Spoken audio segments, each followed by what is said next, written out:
Go ahead, give us 1 kilo hotel group over at North and give us the contact. The name of this is Jim and the radio station is Joe. So go ahead, sir.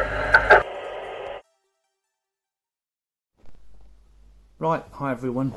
Chris here, 2E0UKH, talking nonsense again, and I certainly was talking nonsense yesterday, well, some of it anyway. So I did the video on the antennas, checking the SWR and the power, and I made the presumption that the antenna socket had an impedance of 50 ohms. Therefore, the meter I was testing it on, which was a 50 ohm meter, says in the spec, would work. But I later found out the impedance of the radio I checked it on, the 868, is not 50 ohms, and apparently we don't know what it is. Somewhere between 50 and 75 probably. So that might have that might be why some of the aerials had a bad or high SWR. Because what happens is a manufacturer makes a radio and they tune the aerial to look good on their radio. You know, you put aftermarket antennas on and the SWR is not as good because the impedance on these antennas is 50. So whether they're doing that so you don't buy other accessories, I don't know. But this is what the difference is with a 50 ohm radio, with an antenna socket that's got an impedance of 50 ohms. And I do need a few more subscribers. You know, over the years I've had about 200, no, it's over 250,000 views, so I'm very pleased about that. But I'm not even on 1,000 subscribers yet, so I think we can do a bit better than that. If you enjoy the videos, then subscribe. It lets YouTube know you're enjoying the content, and if you really like it, click like. But I've never said that before, never felt the need, but I think we can do a bit better than 900 odd. Right, so this is the ID 51, and I've got the SW33 on again, and I've got the manufacturer's aerial on here, and I'm on high power, which is about 4 or 5 watts. So 2 meters,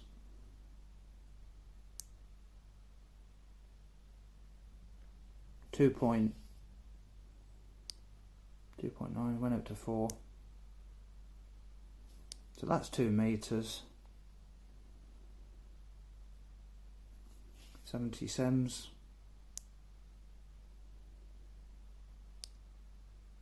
So remember, the manufacturer of this radio did not intend the aerial to go into a meter like this. They've tuned it to go in the radio, so that might be affecting the results as well. So that was quite high. Let's try a few other antennas.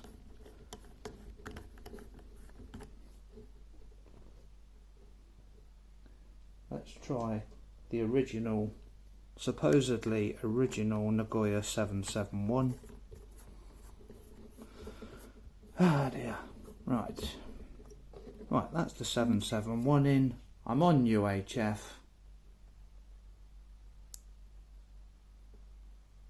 2.7. On VHF 2.5. So that's the one I got from Knights, the radio shop in the UK. So that's one Nagoya. Got another one here, which is not the original one. So 2 meters, rubbish, and 70 sems, 1.3. So that's worth knowing. I use 70 sems a lot.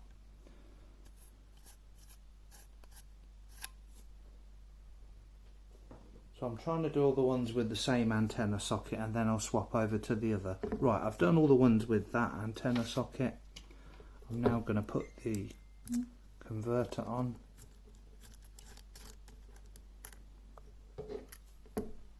Right, so let's try the aerial. Now this will be interesting. This is the aerial that came with the Anytone. So this has been tuned to a radio which is not 50 ohms. So what will that read?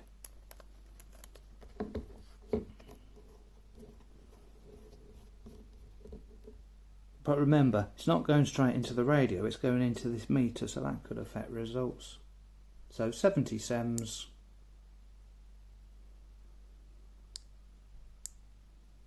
Not sure if that's correct, but it...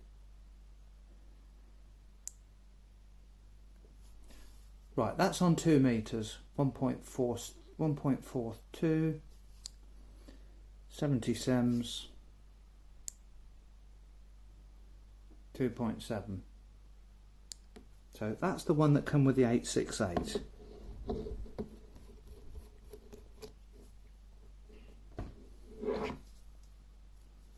So I'm going to put the one that came with the Alliance HD1 on there. And then I've just got a couple of others to, you know, like that telescopic one that worked fantastic. You know, is it really fantastic? So let's see. Right, this is the Alliance HD1 aerial. UHF, that's 3. VHF, 2 meters. So they're different results from yesterday, but they're nothing spectacular. I think that Nagoya has been the best one so far. So this is a Chinese. This is off the Woshan. This is the standard aerial that comes with the Woshan UVD 1P. 2 meters. 70 sems. So, not really very impressive. So, last one is going to be this telescopic, which did well in yesterday's tests.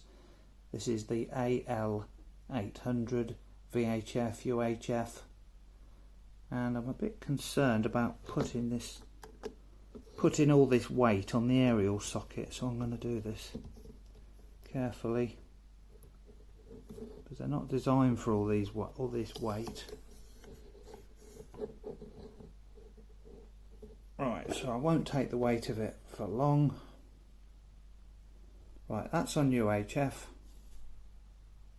So this one did really well yesterday, so I'm keying up. I don't know if that's crashed, it's not moved, so let's go over to VHF. That's VHF. I think that's crashed. Let's turn it off.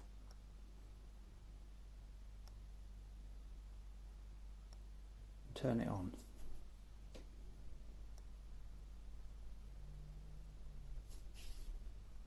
Right, so it's on SWR, 2 meters. 1.0. I mean, that's pretty damn good. This one did the best yesterday, so that's quite interesting. Right, let's try 70 sems. Right, that's 70 sems. Now that normally happens when I haven't screwed it in correct tight. Let's just tighten it up a bit. 1.59 on 70 sems. Back down to VHF. 1.05. So all the results were different to yesterday, not incredibly. None of them suddenly became wonderful aerials with a good SWR, but the aerial that was the best yesterday was also the best today. You know, I can't look up all the spec on all these different aerials, but I would have thought they're 50 ohm aerials, an impedance and 50. Anyway, so that was just a quick test because I had a few comments, and I actually learnt quite a bit because I was presuming all radios are 50 ohms and they're not, and I was wondering what the difference would be. on the results we're getting. And the results haven't been that different. You know, they have been different, but they haven't suddenly all come down to 1-to-1 or usable. The ones that were not usable yesterday are not usable today, and the ones that were the best are still the best. So, interesting results anyway.